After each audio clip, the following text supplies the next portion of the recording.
Hi there, we are so glad that you've joined us today in what is our final devotional for 2020. I couldn't miss this chance not to say a massive thank you to our creative guys who have made it possible for us to come together in this way right from the very start of lockdown all those months ago. They're such a dedicated, committed wee team working away behind the scenes to bring our devotionals to you in your home. Thank you so much. So can you believe it is Christmas Eve, and of course we are going to be looking at the Nativity story, but we're going to begin where most people probably stop.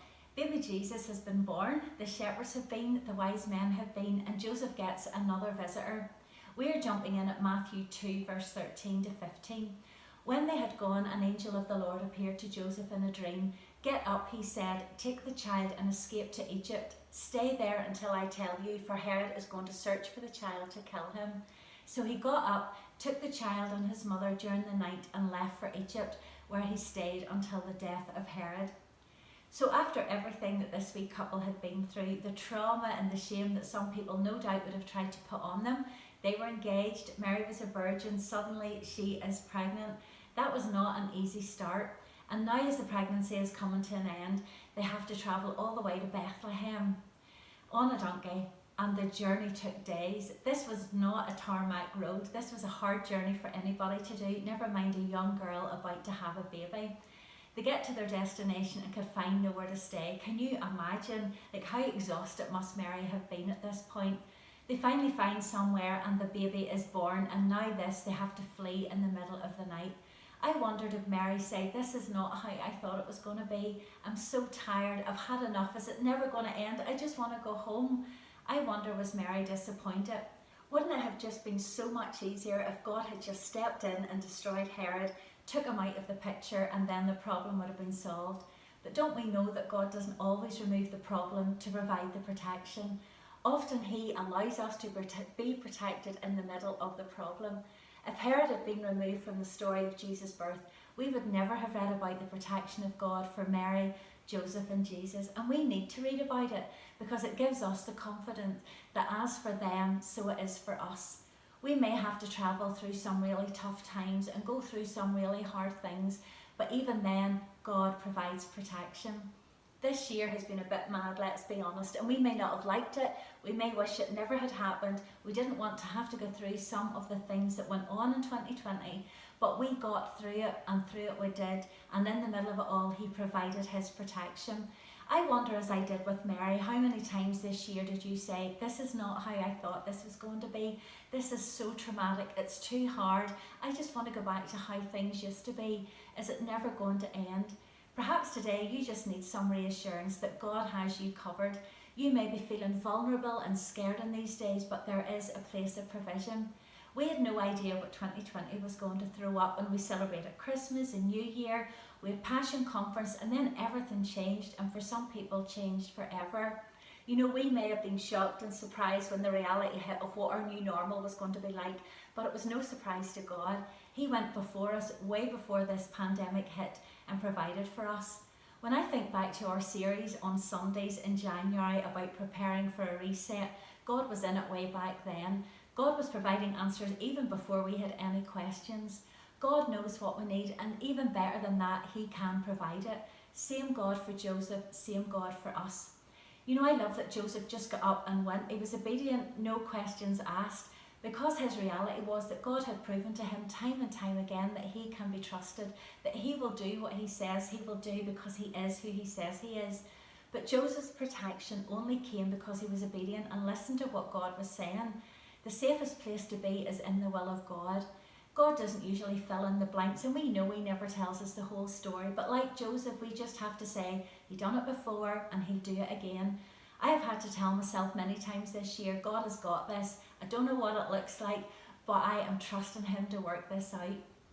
This story teaches us so much about trusting God's provision for our lives. So what will 2020 teach us? I remember years ago reading a book, and it said, you get to name what you are going through. So we can name 2020 a disaster, a nightmare, a waste, or we can name it Jehovah Jireh, the place where God provided. Not where we want it to be, not how we thought it was going to turn out, but in the middle of it all, he was who he said he was.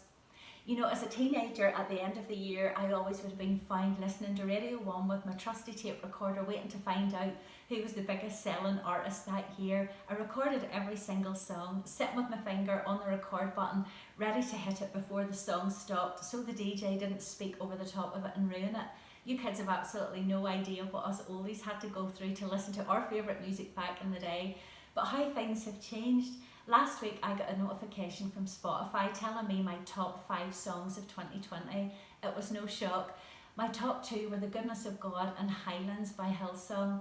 I played these songs at full blast, on repeat, in the kitchen as I made banana bread with the rest of the world, because I needed to remind myself that even though the whole world was changing daily, that my God was still God, that He doesn't change, and that He is still my source of protection.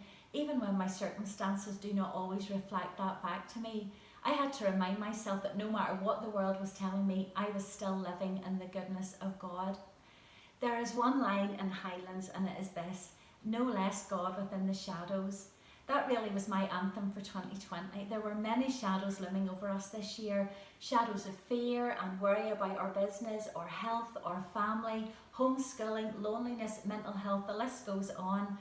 But for some of those shadows over me, I changed. I was less fearless, more fearful, less faithful, more faithless, less joyful, more worry. How thankful am I that my God was no less in those times?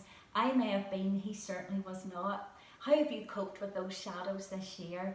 You know, Mary and Joseph had many shadows hanging over their lives during the time of Jesus' birth, and yet they trusted in God, the God who was no less in those times than He was when the sun was shining and all was good with the world. What I love about the Christmas story was that so much of it was foretold in the Old Testament, because God is not a God of catch-up. He doesn't play it by ear. We are way too precious. He does not mess with our lives.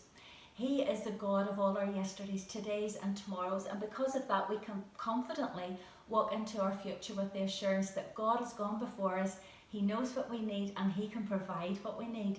He has got you covered. He is a God of planning and of purpose, and none of this changes this year for anything that has happened for you. You can step into 2021 with the assurance that you will never be in a situation where your God cannot be your provision. Tomorrow is Christmas Day, and for some it will be a day of great celebration and even getting to spend time with family for the first time in months. I am so happy for you. Have fun. But you know, for some people it is just another Friday, and a pretty rough one at that. Please contact us if you need someone to talk to. You can do that through any of our social media platforms, or email us on support@gpastures.co.uk, and someone will be a listening ear for you. You need to know you matter, you're important, and you're not on your own, so please get in touch. So I just want to send much love to you and wish you a very happy Christmas from all of the team at Green Pastures.